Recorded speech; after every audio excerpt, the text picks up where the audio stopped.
මේක 1988 42 ගාන A සහ B යනු එකම ඒකාකාර කම්බියකින් සාදා ඇති පිළිවෙලින් අරය R හා 2R සහිත පැතලි දඟර දෙකකි. එක කාරය R අනිත් කාරය 2R කියනවා. ඒවා රූපේ පෙන්වා ඇති පරිදි එකම තලයක පිහිටනසේ X හිදී පාස්සනවා. මෙන්න මෙතනදී දෙක සංයුක්ත කරලා තියෙන්නේ. A දඟරේ වට 4යි. මේකෙන් සමානයි 4යි කියලා ගමු. B දඟරේ වට එකක් ඇත.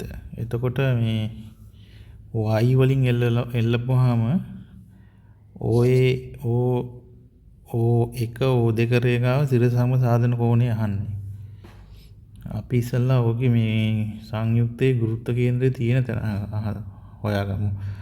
අපි බලමු මේ පළවෙනි මේ R කියන වෘත්තයේ මේ ස්කන්ධය මොකක්ද? ඕකේ රේඛීය ඝනත්වය ρ කියලා ගත්තොත් ඒක 2πr ρනේ. එතකොට වට කීයක් තියෙනවද? වට 4ක් තියෙනවනේ.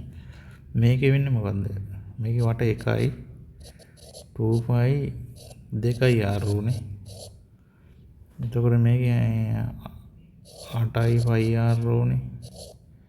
මේකේ වෙන්නේ 4යි πr ρ. එතකොට ස්කන්ධ අතර අනුපාතය කීයද? මේක 2යි m කියලා ගත්තා. ඕනනම් මේක m කියලා ගත්තා. ඒ දෙකට එක අනුපාතයනේ. දෙකට එක අනුපාතය වුණොත් දැන් ඕකේ තියෙන්න ඕනේ මේ ගුරුත්ව කේන්ද්‍රය මේ ලයින් එක දිගේ ඉන්නේ කොහොම හරි. එතකොට තුනෙන් එකක් වම් පැත්තේ ඉඳලා තියෙන්න ඕනේ නේද? දැන් මේ පැත්තේ බර වැඩිනේ. එතකොට මේ පැත්තට ලං වෙන්න එපා. හරියටම එතකොට තුනෙන් එකක් කියන්නේ මෙන්න මෙතන තියෙන්නේ. එහෙම වුණොත් y වලින් එල්ලනවා කියනවා. එතකොට මේ මෙන්න මේක තමයි සිරස කියන එක.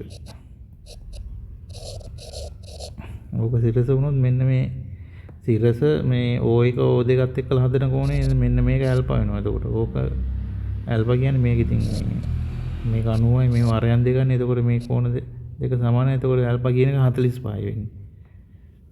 එතකොට 4 එන්නේ එතකොට.